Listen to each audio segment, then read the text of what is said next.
আসসালামু আলাইকুম, welcome back to my channel.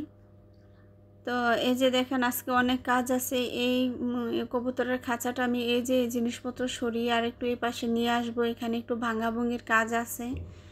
তো তার ভিতরে আমার কবুতর আজকে আলহামদুলিল্লাহ 2টা ডিম পেড়েছে। তো এই যে দেখেন ইট দিয়ে দরজাটা আমার মেয়েরা বন্ধ করে রেখেছে, কারণ আমি একটু বাইরে গিয়েছিলাম। তো কিছু বাহির থেকে আসার পরে হচ্ছে আমার মেয়েরা চিল্লাচিল্লি করতেছে, মুরগি ছুটে গিয়েছে। তো আমার ছোট 2 মেয়ে হচ্ছে খাবার দিতে আসছে, এসে দেখে মুরগি বাহির হয়ে গিয়েছে খাঁচা থেকে। আর টার্কিটা দেখতেছেন, টার্কি বের হয়ে গেছে, তিথির বের হয়ে গেছে, তারপর যে গুলটুসগুলি সিল্কিগুলি এগুলি সব বের হয়ে গেছে। তো কিভাবে বের হয়েছে তা জানি না। তো ওরা এভাবে ইট দিয়ে তারপর দরজাটা অফ করে চলে গেছে। ওরা আর খাবার দিতে পারে নাই, ভয়ে চলে গেছে। তো এমনিতে ওরা খাবার দিতে পারে যখন হচ্ছে মুরগি ছাড়া থাকে না, তখন ওদের ভয় থাকে না, বাহির থেকে খাবারগুলি খাবারের ইয়েতে দিয়ে তারপর চলে যায়। তো এখন যেহেতু বের হয়ে গেছে, তো ওরা হচ্ছে ভয়ে ওরা মানে দরজাটা অফ করে চলে গেছে আর খাবার দেয় নাই। তো আমি হচ্ছে এখন আসলাম, এসে দেখি সত্যি ওরা সব বের হয়ে আছে। আর এই যে টার্কিগুলি বের হয়ে গেছে কারণ এই খাঁচার মানে যে নেট দিয়েছি, ওই নেটের এক পাশে হচ্ছে মানে আমি হচ্ছে মানে যে গুনাটা দিয়ে বেঁধেছিলাম, ওই গুনাটা মানে ছুটে গিয়েছে। তো যার কারণে তো আমি তো ওদের জন্য বাহিরে প্লেস করতেছি, মানে ওদেরকে রাখবো বলে। তো তার ভিতরে হচ্ছে আজকে এই কাজটা হয়ে গেল। তো আচ্ছা, ওরা তো বের হয়েছে, আর এদিকে হচ্ছে আমার গুলটুস তারপর সিল্কি ওরা বের হয়ে গেছে। অর্থাৎ খাবারের যেই পাত্রটা দেওয়া হয় ওইটার মানে মুখটা বের করে যে দিক দিয়ে ওরা ওই দিক দিয়ে, মানে ওরা এত পরিমাণে ছোট, ওই দিক দিয়ে ওরা বের হইতে পারছে।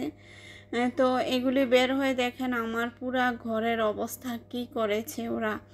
পটি করে মানে দেখেন ওদের মল কি অবস্থা করেছে, মল লেগে পুরা ঘর কি অবস্থা হয়েছে। তার কি করার, এগুলো আমার কাজ বাড়িয়ে দিয়েছে, করার কিছুই নেই।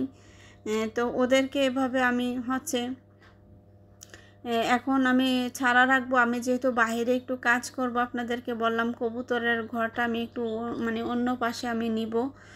তো ওদেরকে এভাবে ছাড়া রেখে যেহেতু ছুটেই গিয়েছি, তো আমি যতক্ষণ ছাদের উপরে থাকবো, অর্থাৎ সন্ধ্যা টাইমে যেহেতু আমি বের হব বা এখান থেকে যাব, তখনও হচ্ছে ওদেরকে আবার খাঁচাতে দিয়ে তারপর যাব। আর এইগুলা মল থাকবে, কারণ আমি হচ্ছে টার্কিগুলার যখন থাকার ব্যবস্থা যতক্ষণ না করতে পারবো, বাইরে সেট না করব, ততক্ষণ পর্যন্ত আমি এই ঘরটা আমি মানে পরিষ্কার মানে ধোবো না, এটা চিন্তা ভাবনা করছি। তারপরও মনে হয় পারবো না তখন থাকতে।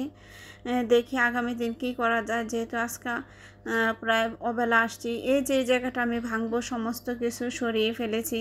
এই যে দেখতেছেন, এই পাশটার মধ্যে আমি হচ্ছে কবুতরের খাঁচাটা এইভাবে রাখবো। তো দেখা যাক, আমি এটা ভেঙে তারপরে হচ্ছে আমি নিজের হাতেই ভাঙবো এটা। তো একটা মাপ দিয়ে নিয়েছি, দেখি কতটুকু কি করা যায়। তো এটা ভাঙার পরে হচ্ছে আমি কবুতরের খাঁচাটা এই পাশে আমি নিয়ে আসব। যেহেতু আমার কবুতরের খাঁচাটা একেবারে দরজার পাশে, আমার মানে কাজকর্ম করতে খুবই সমস্যা হয়। তো দেখেন আমি ভাঙার পরে কেমন লাগতেছে দেখতে, দেখেন। মানে আমি চাইছিলাম যে খাঁচাটা ওইভাবে মুভ করে দেয়, আসলে যতটুকু ভেঙেছে এটা হচ্ছে না, যে এদিকে আবার সন্ধ্যা হয়ে গিয়েছে। তো ভাবলাম যে এখন আপাতত আমি যেভাবে পারি এভাবে আমি দিচ্ছি, এভাবে রেখে যাই। যদিও আগামী দিন দেখবো এটা মানে আবারও কি করা যায়।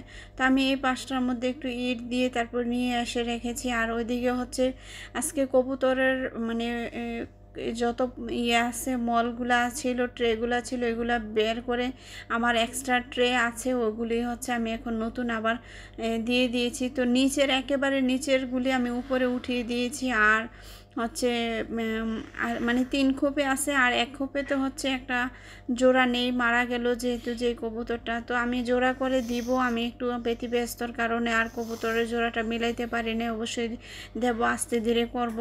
তো এখন যেহেতু আমার বাচ্চারা স্কুল মানে ভর্তির দিন বা একটা ওদের রেজাল্ট দিয়েছে বা স্কুলের ব্যাপারে আমার একটু দৌড়াদৌড়ি করা লাগতেছে, যার কারণে আমার একটু কাজে ব্যাঘাত ঘটতেছে। তো দেখেন আমি পরিষ্কার করে পরে হচ্ছে ওদেরকে একেবারে ঢেকে দিয়েছি। ওই পাশে আমি টিনটা দিয়ে একেবারে ছাদ পর্যন্ত লাগিয়ে দিয়েছি, যেহেতু কবুতর আসে অলওয়েজ আয়সা মানে ডিস্টার্ব করে। তো আশা করি এই পাশটা দিয়ে আর কবুতর আসতে পারবে না, অথবা ঠান্ডাও লাগবে না। ওই পাশে একেবারে আমি ছাদ পর্যন্ত টিনটা লাগিয়ে দিয়েছি। তো আমি হয়তো আগামী দিন আবারও ভিডিও করব, যেটা তো আপনাদেরকে দেখাতে পারবো। ওই যে দেখেন টিনটা একেবারে ছাদ পর্যন্ত আমি লাগিয়ে দিয়েছি।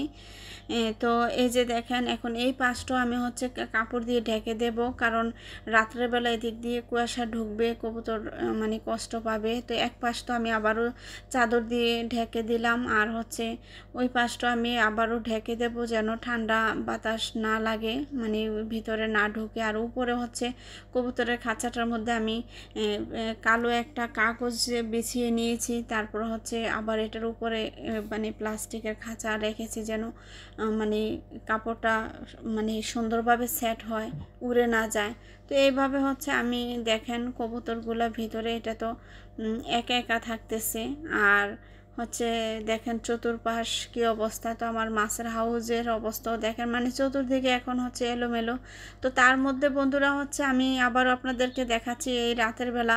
আপনারা কেউ কি আদা গাছের ফুল কখনো দেখেছেন? আমি জানি না, আমার লাইফে ফার্স্ট আমি এরকম দেখেছি, বা আমি শুনিও নাই যে আদা গাছে এরকম ফুল হয়। মাশাআল্লাহ, এত সুন্দর ফুল! আমি অবাক হয়ে গেছি। আমি ছোটোবেলা থেকেই বড় হয়েছি, আমি কখনো আদা গাছে ফুল দেখি নাই। এই লাইফে আমার ফার্স্ট এই আদা গাছে ফুল। আর মাশাআল্লাহ দেখেন, আমার একটা আদা থেকে আলহামদুলিল্লাহ অনেকগুলি আদা দেখা যাচ্ছে। তো আমি জানি না এইগুলি হয়েছে না মাটির নিচে আরও আছে, তাও জানি না। তো আমি এগুলি উঠে ফেলতাম, তো আমার আম্মা নিষেধ করছে যে আদা গাছটা যখন মরে যাবে তখন উঠাবা, তখন হচ্ছে তুমি আদাটা পরিপূর্ণ পাবা। তো দেখেন, আমি তো এখানে হচ্ছে আমি মুরগির জন্য খাঁচা বানাই ফেলবো, তো যার কারণে আদা গাছটাও আমার উঠাই ফেলতে হবে। তো এই ফ্লাওয়ারটা দেখে আমার খুবই ভালো লাগছে। আপনারা কে কে এরকম ফ্লাওয়ার দেখছেন আদা গাছের আমাকে জানাবেন। আর এই দেখেন পরিবেশটা কেমন, কি অবস্থা হয়েছে। এই যে ভেঙে সমস্ত জিনিসগুলো এখানে রেখেছি। আর এই যে টিনের বেড়াটা আমি নিজের হাতেই দিয়েছি, মানে সমস্ত কাজ আসলে আমি নিজেই করি। তো এদিকে হচ্ছে রাত্র হয়ে গিয়েছে।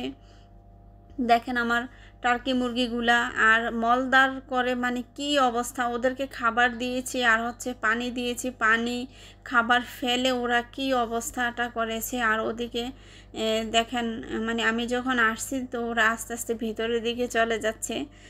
তো এদিকে তো আমি মানে বাসায় তো এখন যে 100% গোসল করতে হবে, কারণ আমার এই জিনিসটা ভালো লাগে না যে এই যে খোলাভাবে মুরগি পেলে তারপর হচ্ছে এগুলা মল মানে পাড়ার নিচে পড়ে, পায়ের নিচে পড়ার পরে তারপর হাঁটা চলাফেরা বা শরীর ভার হয়ে যায়।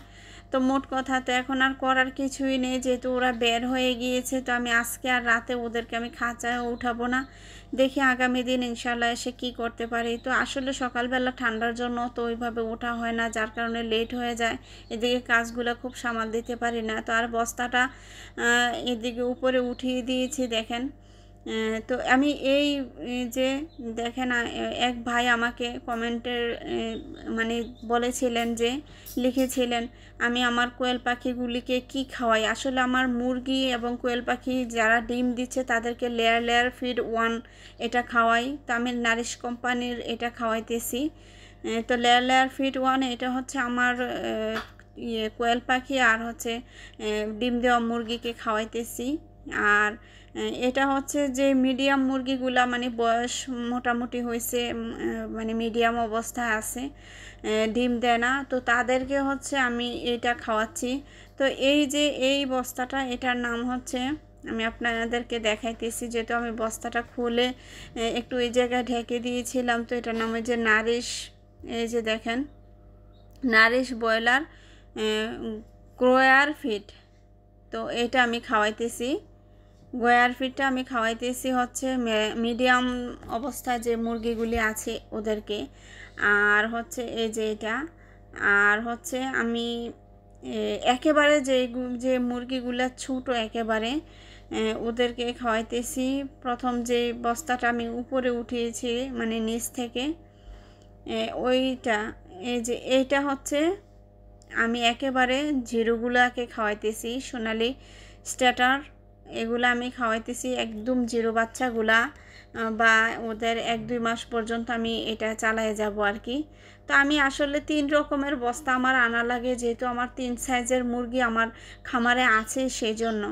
তো এক ভাইয়া আমাকে যে প্রশ্নটা করেছেন যে কি খাওয়াই, আশা করি আপনি আমার এই ভিডিওর মাধ্যমে উত্তরটা পেয়ে গিয়েছেন। এই যে দেখেন আমি আমার কোয়েল পাখিকে কি খাবার খাওয়াই আপনি জিজ্ঞাসা করেছিলেন। এই যে আমি এই খাবারটাই দেই ওদেরকে, লেয়ার 1 এই খাবারটা দিচ্ছি। আপনি দেখেন আমি এটাই খাওয়াই ওদেরকে। তো আশা করি আপনি আপনার প্রশ্নের উত্তর পেয়ে গেছেন। তো আসলে এভাবেই আমার দিনগুলি যাচ্ছে। তো ইনশাল্লাহ আগামী ভিডিওতে আগামী দিন যা করব আপনারা দেখবেন। আর এদিকে দেখেন আমার টার্কিটা একটা আমাকে দেখে উপরে লাফ দিয়ে উঠে গেছে, আর একটা নিচে আছে।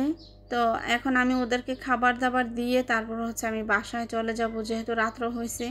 আগামী দিন এসে তারপরে হচ্ছে আমি বাকি কাজগুলো করব এবং আপনাদের সাথে শেয়ার করার চেষ্টা করব।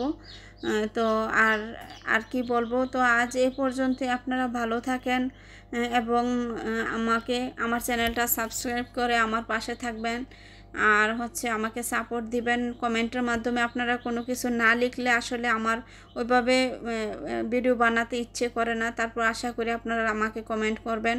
তো আজ এ পর্যন্তই। আল্লাহ হাফেজ। আপনারা ভালো থাকবেন, সবাই আমার জন্য দোয়া করবেন। আসসালামু আলাইকুম।